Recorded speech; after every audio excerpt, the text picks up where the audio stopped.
18 বছর পর Los Angeles অলিম্পিকে অন্তর্ভুক্ত করা হয়েছে ক্রিকেটকে। এই উদ্দেশ্যে শুরু হয়েছে স্টেডিয়াম নির্মাণের কাজ।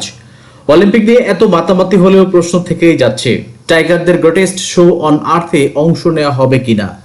দীর্ঘ 128 বছর পর লস অ্যাঞ্জেলেসে অলিম্পিকে ক্রিকেট ফিরলেও এতে অংশ নিতে পারবে মাত্র 6টি দেশ। পুরুষ ও মহিলা দুই বিভাগেই ক্রিকেট ইভেন্টে 6টি করে দেশ নেওয়া হবে চূড়ান্ত পর্বের জন্য। আয়োজকরা টি-20 ফরম্যাটকেই বেছে নিয়েছেন। সেক্ষেত্রে টি-20 র্যাঙ্কিং এর শীর্ষ 6টি দল নিয়েই হতে পারে অলিম্পিক। এতে বিপত্তি বাড়তে পারে বাংলাদেশকে নিয়ে, কারণ টি-20 র্যাঙ্কিং এ বাংলাদেশের শীর্ষ 10-এ থাকলেও শীর্ষ 6-এ নেই। অদূর ভবিষ্যতে শীর্ষ 6-এ আসার সম্ভাবনাও কম।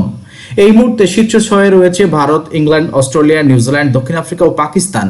ওয়েস্ট ইন্ডিজ রয়েছেন 7-এ, শ্রীলঙ্কা 8-এ ও বাংলাদেশ আছে 9-এ। তবে ওয়েস্ট ইন্ডিজ একক কোনো দেশ নয় বলে তারাও অংশ নিতে পারবে না। এদিকে নারীদের টি-20 র্যাঙ্কিং এ বাংলাদেশ আছে 10 নম্বরে। এখানে র্যাঙ্কিং এর শীর্ষ 6-এ প্রবেশের তেমন সম্ভাবনা নেই।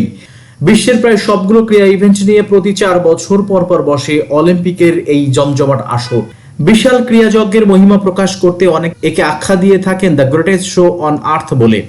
অলিম্পিকে ক্রিকেটের অস্তিত্ব শেষবার দেখা গেছে 1900 সালে, যখন ক্রিকেটই ঠিকমতো মাথা তুলে দাঁড়াতে পারেনি। সেবার গ্রেট ব্রিটেন বা যুক্তরাজ্য স্বর্ণ ও ফ্রেঞ্চ অ্যাথলেটিক ক্লাব ইউনিয়ন রৌপ্য জয় করে। এরপর থেকে আর অলিম্পিকের ময়দানে পা রাখা হয়নি ভদ্রলোকের এই খেলার। 1986 সালে অ্যাথেন্স অলিম্পিকে ক্রিকেট রাখা হলেও পর্যাপ্ত সংখ্যক দল অংশ না নেওয়ায় শেষ পর্যন্ত মাঠে গড়ায়নি কোনো বল। অথচ এবার কিনা মাত্র 6 দল নিয়েই অলিম্পিক আয়োজনের পথে হাঁটছে আয়োজকরা।